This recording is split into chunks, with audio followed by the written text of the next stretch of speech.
तुमच्या सुद्धा मतदारसंघात झालंय का असं? निवडणुकीदरम्यान नेत्यांनी आश्वासने खूप दिली, परंतु निवडून आल्यानंतर त्या कामाला गती सुद्धा आली नाही. असे महाराष्ट्रात बरेच नेते आहेत ज्यांनी आश्वासन दिले आहे, परंतु कामातमध्ये काही सुद्धा काम झालं नाही. अशाच नेत्यांबद्दल आपण आजच्या व्हिडिओच्या माध्यमातून जाणून घेणार आहोत. महाराष्ट्रामध्ये असे बरेच नेते आहेत ज्यांनी आश्वासन सुद्धा दिले, परंतु कामाला गती अजून देखील आणली नाही. 2025 पर्यंतच्या महाराष्ट्राच्या राजकीय घडामोडींच्या अनुषंगाने निपक्ष, तथ्याधारित आणि स्पष्ट आपण सर्व नेत्यांच्या माध्यमातून सर्व जाणून घेणार आहोत. त्यासाठी व्हिडिओला शेवटपर्यंत बघा. आश्वासन देऊनही अपूर्ण राहिलेले कामे. महाराष्ट्रातील अनेक नेत्यांनी मोठमोठ्या घोषणा, भाषणे, निवडणूक प्रचारात दिलेली आश्वासने दिली, मात्र ही कामात उतरली सुद्धा नाही. त्याचं उत्तम उदाहरणे बघणार आहोत. सर्वप्रथम येतात ते म्हणजे महाराष्ट्र नवनिर्माण सेनेचे पक्षप्रमुख म्हणजेच राज ठाकरे. मुंबईतील परप्रांतांचा प्रश्न सोडवणे, बेरोजगारी कमी करणे, मराठी माणसाला नोकऱ्या देणे अशी अनेक आश्वासने दिली, परंतु प्रत्यक्षात मोठ्या प्रमाणावर अंमलबजावणी सुद्धा झाली नाही. त्याचबरोबर येतात शिवसेना ठाकरे गटाचे पक्षप्रमुख म्हणजेच उद्धव ठाकरे. बाळासाहेब ठाकरे आरोग्य योजना सुधारणे, शेतकऱ्यांचे कर्जमाफी पूर्णत्वास नेण्याचे आश्वासनही दिले. मुंबईतील स्लम पूर्ण विकास जलद करण्याचे आश्वासन सुद्धा दिले, परंतु अनेक प्रकल्प रखडले. त्याचबरोबर येतात देवेंद्र फडणवीस. भाजप पक्षामध्ये हे काम करतात. त्यांनी सुद्धा जलयुक्त शिवार योजनेचे, दुष्काळमुक्त महाराष्ट्र करणे, प्रत्येक गावात पाणी, शेतकऱ्यांना मदत, मुंबई मेट्रो प्रकल्प जलद पूर्ण करणे असे अनेक आश्वासन दिले, पण अनेक प्रकल्प रखडले किंवा भ्रष्टाचाराच्या आरोपांमध्ये अडकले.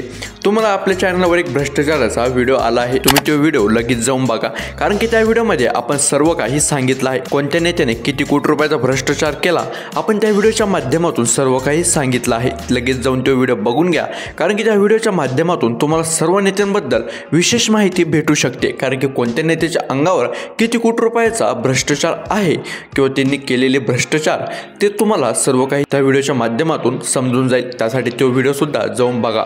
त्याचबरोबर येतात राष्ट्रवादी काँग्रेस अजित पवार गटाचे पक्षप्रमुख म्हणजेच अजित पवार. सिंचन प्रकल्प वेळेत पूर्ण करण्याचे, बेरोजगारी हटवण्याचे, जलसंपदा वाढवण्याचे आश्वासन दिले, मात्र सिंचन घोटाळ्यामुळे अनेक प्रकल्प थांबले. त्याचबरोबर येतात प्रकाश आंबेडकर. वंचित बहुजन आघाडी हा त्यांचा पक्ष आहे. बहुजन समाजासाठी न्याय मिळवून देण्याचे, सर्वांना शिक्षण संस्थेमध्ये आरक्षण मिळण्याचे आश्वासन त्यांनी दिले, मात्र निवडणुकीनंतर परिणामकारक पातळीवर अंमलबजावणी सुद्धा झाली नाही.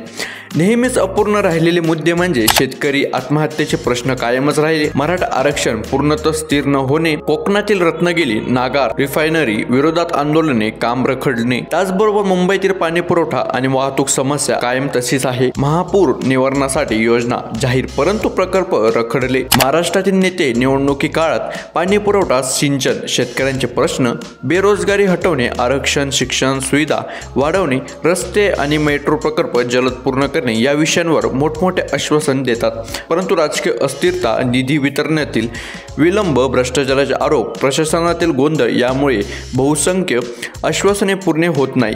जर तुम्हाला ह्या नेत्यांच्या विशिष्ट वर्षवार प्रकल्पावर नावे आणि आकडेवारीसह माहिती हवी असेल, 2014 पासून ते 2019 पर्यंत, 2019 पासून ते 2022 पर्यंत, 2022 पासून ते 2025 पर्यंत, तर तुम्ही नक्की मला कमेंट करून कळवा. मी पुढील टप्प्यात स्पष्ट आणि रेकॉर्डद्वारे आधारित टेबल स्वरूपात तुम्हाला देऊ शकतो, पण तुम्ही मला नक्की कमेंट करून सांगा. तुम्हाला जर ह्या व्हिडिओच्या माध्यमातून अजून बरीच माहिती पाहिजे असेल तर नक्की कमेंट करून सांगा, मी तुम्हाला ती माहिती सुद्धा देऊ शकतो. परंतु हा व्हिडिओ जास्तीत जास्त लोकांपर्यंत शेअर करा, कारण की महाराष्ट्राच्या राजकारणात असे देखील नेते आहेत जे की आश्वासन देऊन सुद्धा कामाची गती वाढवत नाही किंवा कामं रखडले गेले. अशा नेत्यांबद्दल तुम्हाला तरी काय वाटतं नक्की ते देखील कमेंट करून सांगा. व्हिडिओ जास्तीत जास्त लोकांपर्यंत शेअर करा. तुम्हाला अजून कोणत्या नेत्याबद्दल विशिष्ट माहिती हवी असेल ते देखील नक्की कमेंट करून सांगा, कारण आपल्या चॅनलवर जोपर्यंत राजकारणाची सिरीज चालू आहे तोपर्यंत आपण सर्व राजकीय घडामोडी किंवा राजकारणासंदर्भातील जी काही अपडेट असेल, जी काही पोलखोल अपडेट असेल ते देखील आपल्या व्हिडिओच्या माध्यमातून सर्व काही सांगणार आहोत. त्यासाठी लगेच जाऊन सबस्क्राईब करून टाका. व्हिडिओला लाईक केल्याशिवाय कुणीही जाऊ नका.